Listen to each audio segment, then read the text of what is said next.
काल आपण त्यांना जेवण दिलं खरं, पण आज ते नाही स्वीकारणार. त्यांना समजवावं लागेल. त्यासाठी तुम्ही स्वतः जर गेलात ना तर ते ऐकतील. सावली, प्रत्येक गोष्टीची एक लिमिट असते. मी समजावायला गेलो होतो त्यांना, पण त्यांना समजून घ्यायचंच नसेल तर काय करणार मी?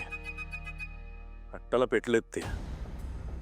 किती चांगल्या पद्धतीने बोलायला गेलो होतो मी, पण त्यांना संवाद साधायचाच नसेल तर मी काय करणार आहे?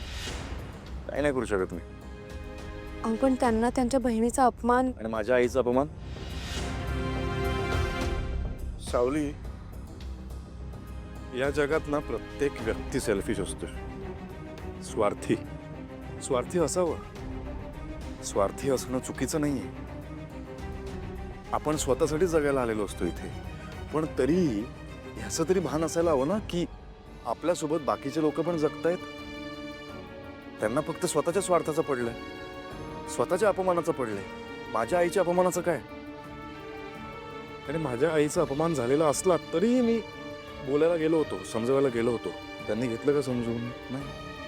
मी सॉल्व्ह करायला गेलो होतो, ते मार्ग काढण्यासाठी गेलो होतो. त्यांना मार्ग काढायचाच नाही. मी काही नाही करू शकत सावली. अहो पण मुद्दा स्वाभिमानाचा नाही, सत्याचा आहे. मी अजून इगोवर घेतलेलंच नाहीये. माझा इगो जागा झाला ना माझ्या घरासमोर, काय शहरात नाही राहू देणार मी त्यांना. मी पण शांतच आहे, समजुतीनेच घेतोय. गेलो होतो माणुसकीचा विचार करून त्यांच्याशी बोलायला. त्यांना नाही बोलायचंय, त्यांना समजून घ्यायचंच नाहीये. यापुढे मी काही नाही करू शकत सावली. माफ करा, लहान तोंडी मोठा घास घेते. तुम्ही तिलोत्तमा मॅडमच्या अपमानाचा बदला घेण्यासाठी कोणत्याही थराला जाल हा तुमचा स्वभाव नाहीये, मला माहितीये.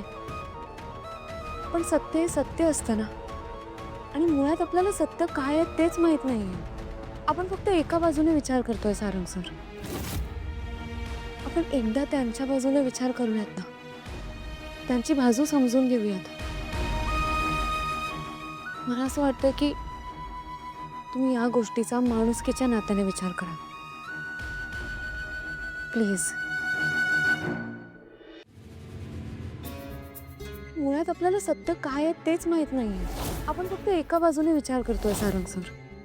आपण एकदा त्यांच्या बाजूने विचार करूयात ना, त्यांची बाजू समजून घेऊयात. मला असं वाटतं की तुम्ही या गोष्टीचा माणुसकीच्या नात्याने विचार करा.